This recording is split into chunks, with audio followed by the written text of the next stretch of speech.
બોલો સદગુરુ મહારાજ કી જય। એ મૂળ શબ્દના બીજી ઉઠે એટલે ચીણેમાં આવી બોલે। શૂન્ય મંડળ શબ્દ કાવાસા તેને ખોલતલ સાધુ ખોળે। એ કાચો કુમજળમાં ભર્યો પહાડ ભીતર પાણી ફૂટો કુમજળ જળમાં ભળ્યો સોગત વિરલે જાણી।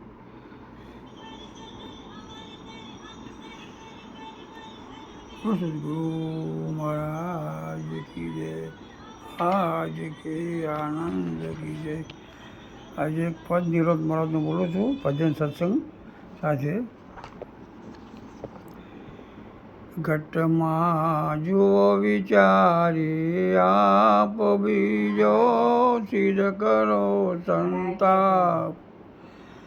અલગ લખે નિર્વાણી અલગ લખે નિર્વાણી બિન રસનાએ બોલે।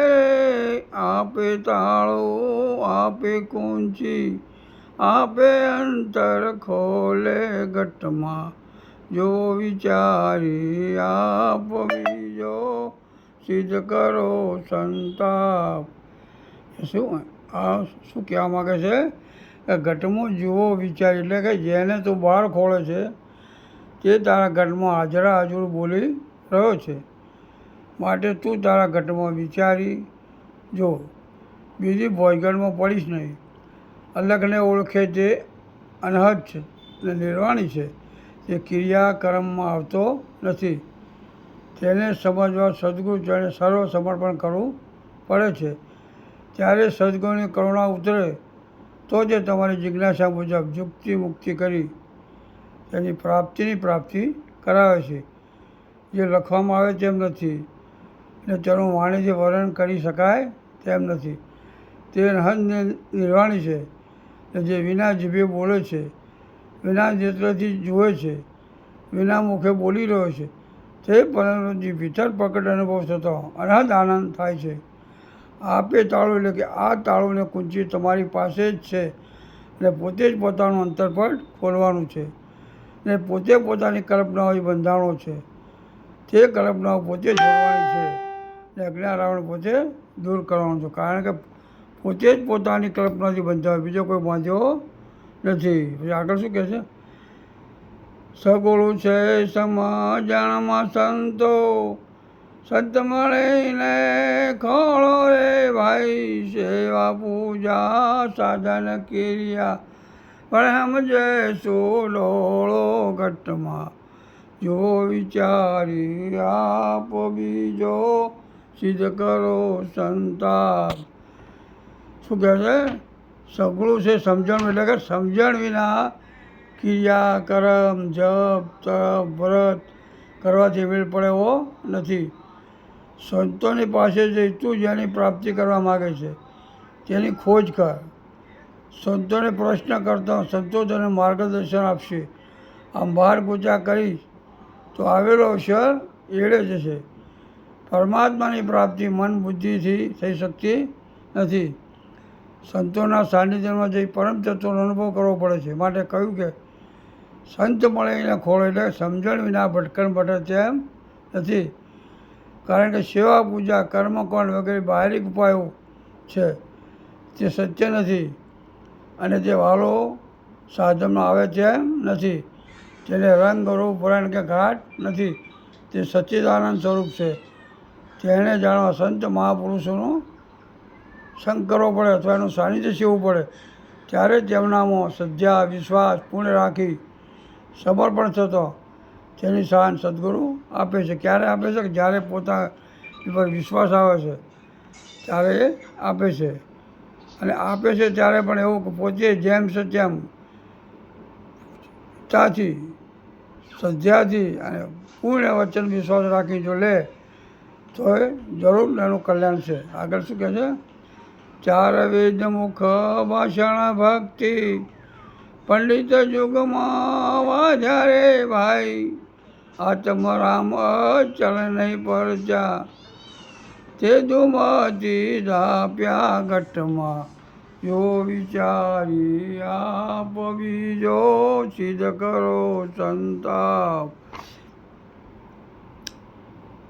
એ ચાર વેદ મુખ ભાષણ પકડે ચારે વેદ મુખે કરી શ્રોતાઓને જ્ઞાન સમજાવતા હોય, ભાગવદ્ ગીતાના શ્લોક કંઠસ્થ કરી ગાતા હોય, મોટી મોટી સત્સંગ સભામાં પ્રવચન કરતા હોય, તેવા પંડિતો જગતમાં ઘણા ફરે છે. તે આત્માને ઓળખતા હોતા નથી. આત્માની અનુભૂતિ પંડિતાથી થતી નથી. તેના માટે પૂર્ણ જિજ્ઞાસુ, શુદ્ધ રહેણી, આચરણ, વાણી નિર્મળ, સત્ય વચની ને સદગુરુ પર પૂર્ણ શ્રદ્ધા વિશ્વાસ ને તેમના વચન પાલકને આજ્ઞાકારી ને સંપૂર્ણ સાદું જીવન ને દાસ ભાવમાં રહી આ તત્વને જાણી માણીને આનંદ કરી શકે છે ને બીજાઓને પણ આનંદ કરાવે છે.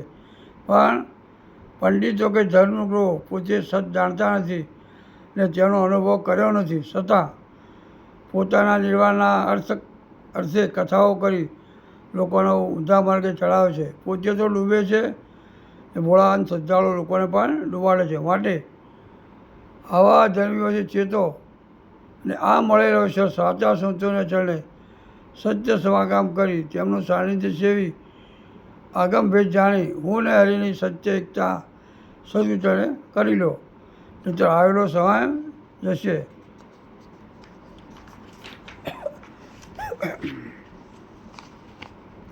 ભણ્યું ગણ્યું તે ભી તે નામું પંડ પડે સૌ કાચું રે ભાઈ, નિરાત કહે તે નિશ્ચય માનું એક પ્રભુ નામ સાચું ઘટમાં જો વિચારી આપ બીજો સિદ્ધ કરો સંતાપ.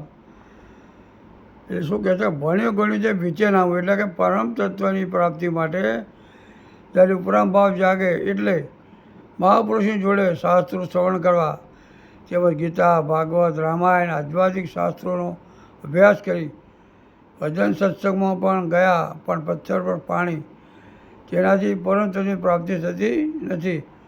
આમ કરાવવામાં આ જેની આવરદા ઓછી થતી જાય છે.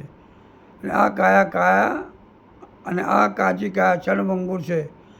તેનો શો ભરોસો ક્યારે પડી જાય તેની ખબર રહેશે નહીં. માટે બીજા સાધન મૂકી સદગુરુ ચરણે સત્ય વસ્તુની પ્રાપ્તિ કરી લો. નિવૃત્ત મહારાજ કહે છે કે જે દ્રશ્યમાં થતો નથી સતત એ પોતે જ અદ્વૈત સ્વરૂપે વ્યાપીને રહેલ છે ને તારા સિવાય બીજો કોઈ નથી. માટે સદગુરુ જોડે સર્વ સમર્પિત થઈ અસાર્થ વસ્તુ જેમ છે તેમ જાણી એ સદગુરુ શાન મુજબ નિત્ય સ્મરણ કરી સંતોનો સદ વચન શ્રવણ કરી ને સદગુરુ શાન મુજબ એકતા કરી તેને નક્કી કરી તે મુજબ જીવનમાં રહેતા નિત્ય ભજન સત્સંગમાં પોતાના મનને સ્થિર કરી શ્રવણ કરેલા વચનનું મનન કરી તેનો અમલ કરવો અને પરમ તત્વ ઉપર પૂર્ણ પ્રેમ પ્રગટ થાય તેમ લક્ષ્ય બનાવી સત્યમાં રહેવું, સર્વમાં હરિના દર્શન કરવા, હું ને હરિની એકતા કરી નિજ સ્વરૂપમાં નિષ્ઠાથી રહેવું. જેમ કે કૃષ્ણ પોતે ને પોતામાં શ્રી કૃષ્ણ વિના ઠાલો નહીં ઠામ હરિરસ પીજે. જેમ વ્યાપ આપમાં આત્મદર્શા કે સદગુરુ પ્રતાપ. માત્ર એક નામ સચરાચરમાં વ્યાપી રહ્યું છે, તે જ નામ સત્ય છે. તેની સત્તાને સ્ફુરણથી જ સર્વ ક્રિયાશીલ થઈ રહ્યું ને રમણ કરી રહ્યું છે. બોલો સદગુરુ મહારાજ કી જય. કંઈ પણ સતી જો તો માફ કરશો. જય ગુરુ મહારાજ.